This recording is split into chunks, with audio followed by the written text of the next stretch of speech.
아멘. 할렐루야. 토요일 새벽 이 시간 기도의 자리로 나오신 모든 성도님들과 온라인으로 함께 예배드리시는 모든 분들에게 하나님의 크신 은혜와 평강이 가득하시기를 주님의 이름으로 간절히 축원합니다. 오늘 말씀의 제목은 의롭다 인정받은 적극적인 믿음의 도전입니다. 의롭다 인정받은 적극적인 믿음의 도전입니다. 오늘 우리가 함께 읽은 창세기 38장은 중심 인물이 갑작스럽게 요셉에서 유다로, 더 세밀하게는 그의 며느리 다말로 전환되는 것을 보여줍니다. 요셉의 파란만장한 이야기가 본격적으로 전개되던 중 성경은 마치 그 흐름을 끊어버리듯 갑자기 시선을 요셉에게서 그의 형 유다로, 더 나아가 그의 며느리 다말에게로 옮깁니다. 성경은 결코 우연히 이야기를 끊지 않습니다.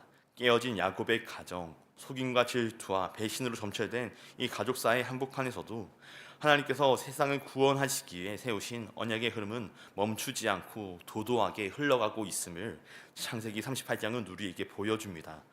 요셉의 이야기에서 이어지던 하나님의 언약은 유다와 다말이라는 예상 밖의 인물들을 통해 계속해서 전진합니다. 이 말씀을 처음 듣고 있었던 1차 청중의 자리를 떠올려 본다면 이 말씀은 안정된 삶을 살던 사람들이 아니라 출애굽 길에 서 있던 이스라엘 백성들에게 주어졌던 말씀이었습니다. 노예의 신분으로 살아왔고 스스로를 자랑할 것이 거의 없었던 그들에게 창세기는 너희는 어디에서부터 시작되었는가를 끊임없이 되묻게 합니다.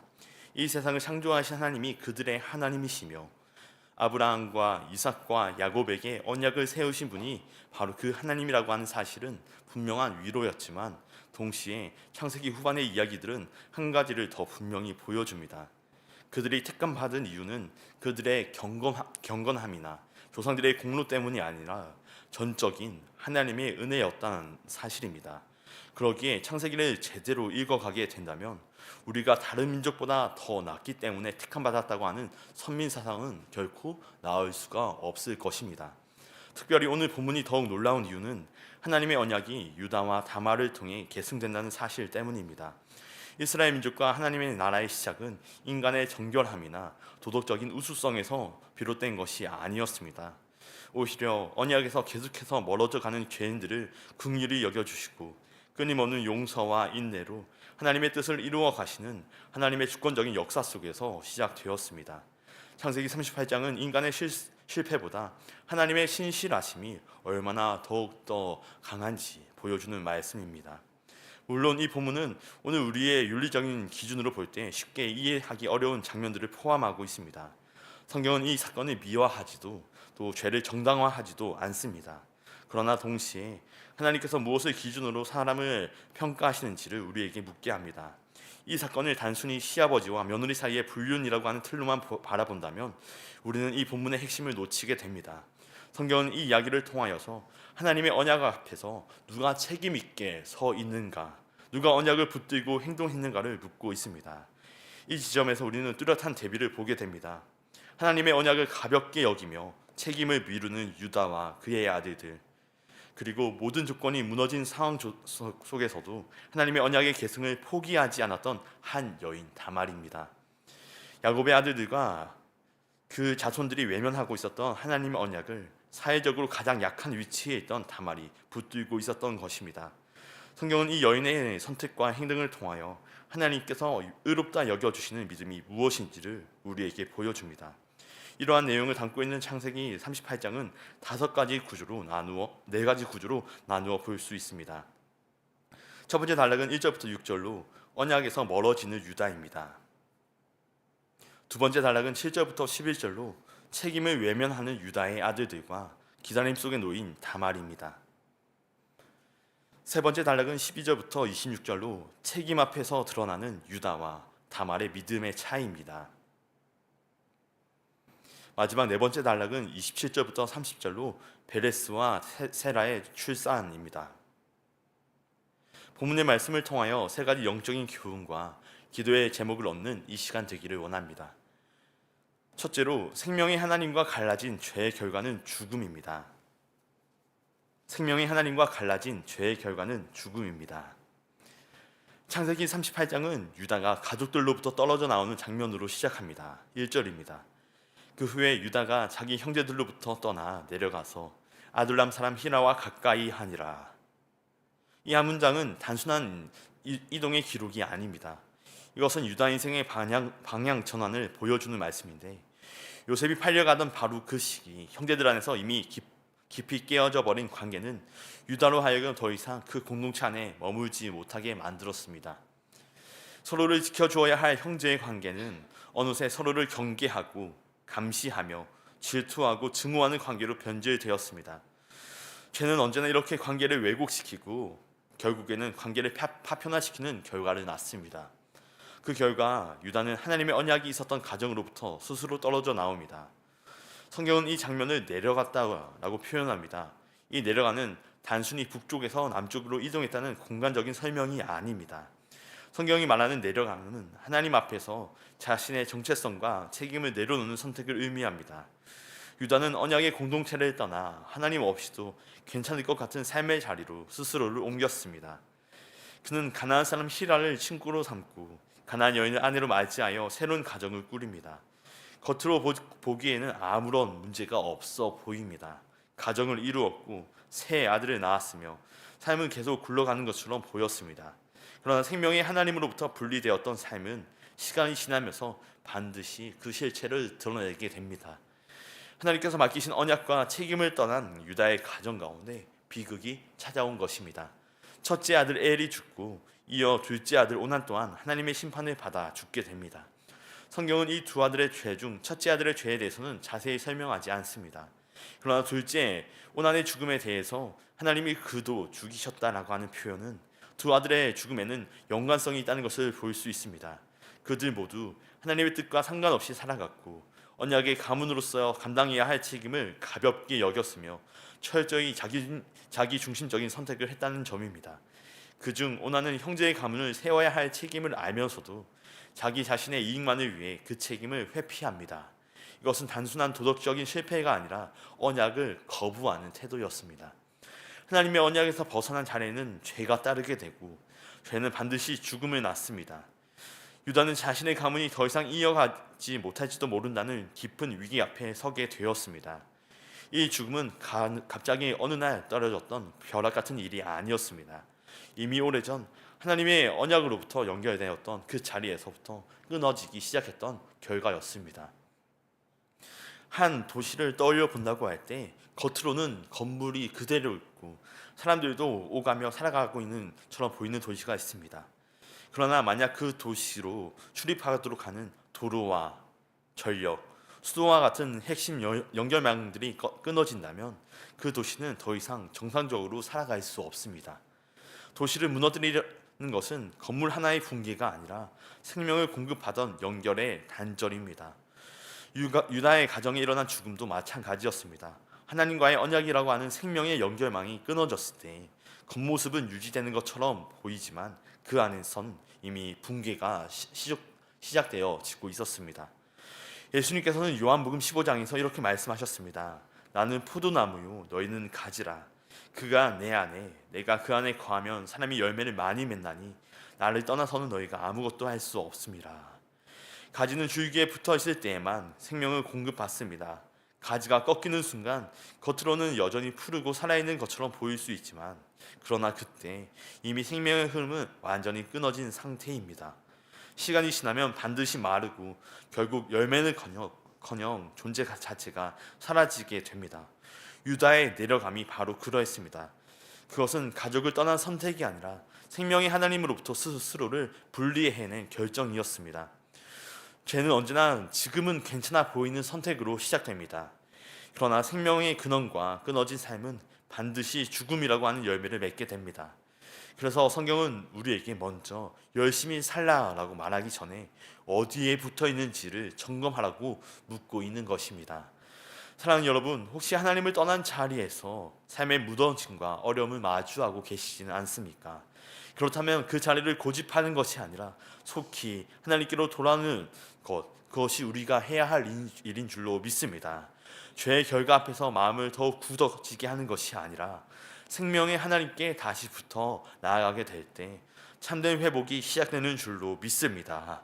바라기는 죄의 결과 앞에서 굳고 강박한 마음으로 있는 것이 아니라 하나님께 돌아가 생명을 얻고 회복된 삶의 모습으로 나아가는 저와 여러분 모두의 복된 삶이 되시기를 주님의 이름으로 간절히 축원합니다. 둘째로, 믿음은 약속에 끈질긴 능동적인 태도입니다. 믿음은 약속에 끈질긴 능동적인 태도입니다. 오늘 본문은 유다의 집에 임한 죽음 앞에서 전혀 다른 태도로 하나님의 언약에 반응하는 한 여인의 모습을 보여줍니다. 성경이 말하는 믿음은 단순히 시간이 지나가기를 기다리는 태도가 아닙니다. 믿음이란 하나님께서 주신 약속을 끝까지 붙들고 반응하는 태도입니다. 오늘 본문 속 다말의 모습이 바로 그러한 믿음을 보여줍니다. 14절입니다. 그가 그 과부의 의복을 벗고 너울로 얼굴을 가리고 몸을 휩싸고 딥나길 곁 에나임 문에 앉으니 이는 셀라가 장성함을 보아서도 자기를 그의 아내로 주지 않음으로 말미암음이라. 유다는 셋째 아들 셀라까지 잃게 될 것을 두려워하여 다말에게 약속합니다. 셀라가 장성하면 너를 그의 아내로 주겠다고 말입니다. 그러나 그 약속은 책임을 지키려고 하는 약속이 아니라 문제를 미루기 위한 말에 불과했습니다. 다말을 본가로 돌려보내었던 유다는 시간이 지나도 약속을 지킬 마음이 없었습니다. 약속은 있었지만 실행은 없었던 것입니다. 다말은 그 사실을 분명히 알게 됩니다. 이때 다말의 선택은 감정적인 복수도 충동적인 행동도 아니었습니다. 다말은 시아버지를 선택한 것이 아니라 약속을 선택했습니다. 그녀가 붙든 것은 유다라고 한 사람이 아니라 유다의 집에 주어졌던 하나님의 언약이었던 것입니다. 언약의 가문으로 들어온 자신에게 주어진 책임과 권리를 포기하지 않겠다는 결단이었습니다. 이 지점에서 우리는 분명히 짚어야 할 것이 있습니다. 성경은 다말의 행위를 윤리적으로 미화하거나 정당화하지 않습니다. 하나님께서는 율법을 통해 근친 간의 관계가 죄임을 분명히 밝히셨습니다. 그러나 오늘 본문에서 하나님께서 보시는 핵심은 행위의 외형이 아니라 언약을 대하는 중심의 태도입니다. 이 사건은 개인적인 관계의 문제가 아니라 언약을 누가 책임 있게 붙들고 있었는가의 문제였습니다. 다말은 유다의 집에 시집 온 이후 자신을 하나님의 언약을 계승하는 가문의 일원으로 받아들였습니다. 그리고 그 언약의 계승자로서 마땅히 감당해야 할 역할을 회피하지 않았습니다. 성경을 돌아보면 하나님의 언약은 언제나 이렇게 반응하는 사람들을 통해 이어져 왔습니다. 아브라함은 하나님의 말씀에 반응하여 고향과 친척과 아버지의 집을 떠났고, 야곱은 야복강에서 천사를 붙들고 축복을 받을 때까지 놓지 않는 그런 적극적이고 능동적인 믿음을 보였습니다. 반면 이삭은 다투지 않고 우물을 내어주며 수동적인 믿음의 모습 속에서도 언약을 지켜갔습니다. 방식은 달랐지만 두 공통점은 하나였습니다. 하나님의 약속에 적극적으로 또 수동적으로 반응했다는 점입니다. 오늘 본문 속 다말은 그 언약의 계보 속에서 아브라함과 야곱과 같은 적극적이고 능동적인 믿음의 모습을 보여줍니다. 그녀는 혈통으로는 이방인이었지만 믿음으로는 언약 안으로 들어왔던 사람입니다. 하나님의 언약은 혈통이 아니라 약속에 반응하는 믿음을 통해 이어진다는 사실을 다말은 자신의 삶을 통하여 증언합니다. 이후 다말이 아이를 잉태한 사실이 드러났을 때 유다는 다말을 죄인으로 정죄하려 합니다. 그러나 다말이 담보로 받았던 지팡이와 도장과 끈을 내어 보이자 유다는 아무 말도 할 수 없었습니다. 그리고 마침내 그는 이렇게 고백합니다. 그가 나보다 옳도다. 이 말은 단순한 패배 선언이 아닙니다. 이것은 다말의 행동이 아니라 다말의 믿음과 중심에 대한 인정이었습니다. 유다는 자신이 책임을 회피했음을 고백하고 다말이 언약 앞에서 바르게 서 있었다는 사실을 인정합니다. 이 장면 앞에서 우리는 우리의 믿음을 돌아보지 않을 수 없습니다. 우리 교회의 소중한 신앙 5대 전통 중 하나인 하나님께 주신 약속 앞에서 물러서지 않는 적극적인 신앙을 우리는 떠올려 볼 수 있습니다. 하나님의 은혜로 초대받은 언약의 삶을 방관자가 아니라 참여자로 살아가겠다는 믿음의 고백입니다. 기다림 속에서도 포기하지 않고 침묵 속에서도 약속을 놓지 않겠다고 하는 태도인 것입니다. 사랑하는 여러분, 믿음은 그저 참고 견디다 지친 태도가 아닙니다. 믿음은 하나님의 약속을 현실의 자리로 끌어오는 집요함입니다. 이 믿음은 하나님을 움직이려고 하는 믿음이 아니라 이미 주어진 하나님의 약속을 끝까지 붙드는 믿음인 줄로 믿습니다.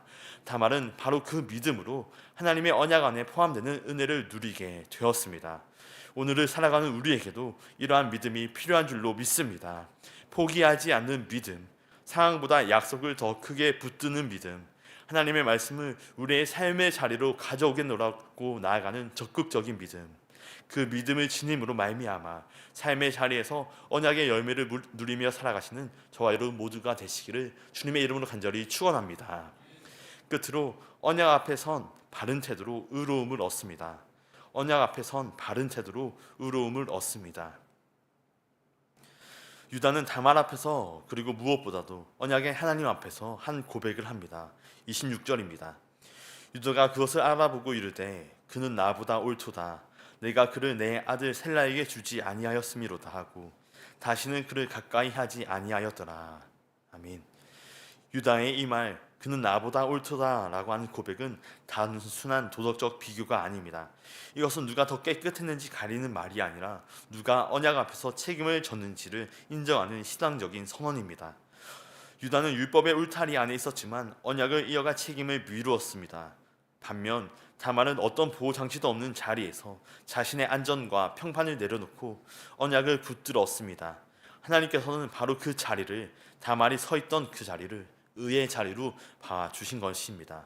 이 장면은 우리에게 분명한 질문을 던집니다. 누가 더 흠이 없었는가가 아닙니다. 성경은 묻습니다. 누가 언약 앞에서 책임을 감당했는가? 본문에서 말하는 의로움은 도덕적인 완전함이 아니라 언약 앞에서의 태도라고 하는 사실을 분명히 보여줍니다. 한국 출신의 독일의 철학자 한병철은 현대사회의 윤리적 위기를 이렇게 진단합니다. 오늘의 사회는 책임을 한 사람에게 지우기보다 구조와 시스템, 상황으로 끊임없이 분산시키며 윤리를 약화시킨다는 것입니다. 잘못은 있었지만 책임지는 사람은 없는 시대가 되었다는 말입니다. 그러나 다말의 모습은 정반대입니다. 그는 누구도 책임지려 하지 않던 자리에서 언약을 향한 책임을 혼자 감당했고 바로 그 태도 앞에서 하나님은 그를 의롭다 하셨습니다.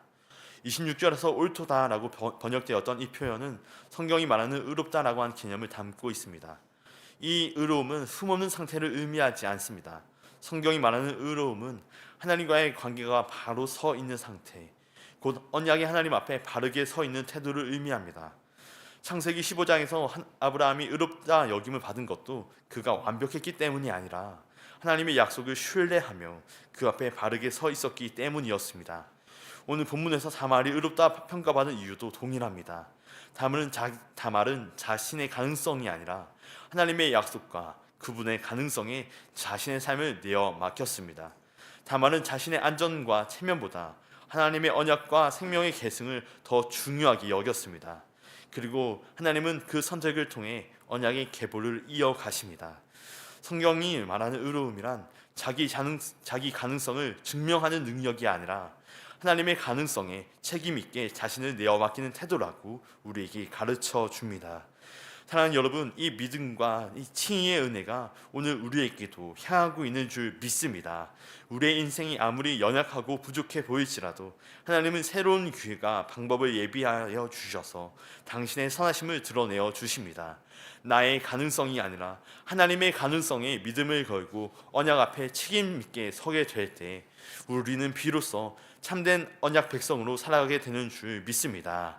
바라기는 그러한 다말이 보여준 이러한 적극적인 믿음의 책임의 믿음으로 주님 다시 오시는 날까지 우리의 삶과 이 땅을 주의 나라로 세워가는 언약 백성의 부르심에 온전히 응답하여 살아가시는 저와 여러분 모두가 되시기를 주님의 이름으로 간절히 축원합니다.